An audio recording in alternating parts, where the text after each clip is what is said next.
तो guys welcome back to our new vlog. तो guys time हो रहा है रात के 10:30 और इंडिया जीत चुकी है। तो टीवी पर वही चल रहा है और पटाखे भी फोड़ रहे हैं लोग।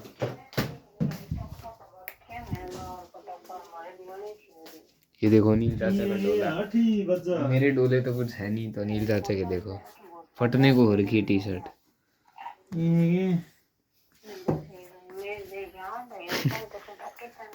और सोने का टाइम हो चुका है और ये है बेर कुछ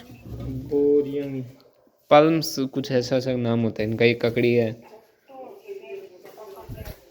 और वीडियो 1 मिनट की होने वाली है।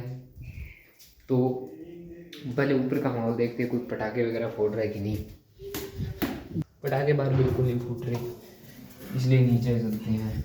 फिलहाल अपने इस व्लॉग को एंड करते हैं वीडियो। तो मिलते हैं कल सुबह 8 बजे, तब तक के लिए बाय बाय।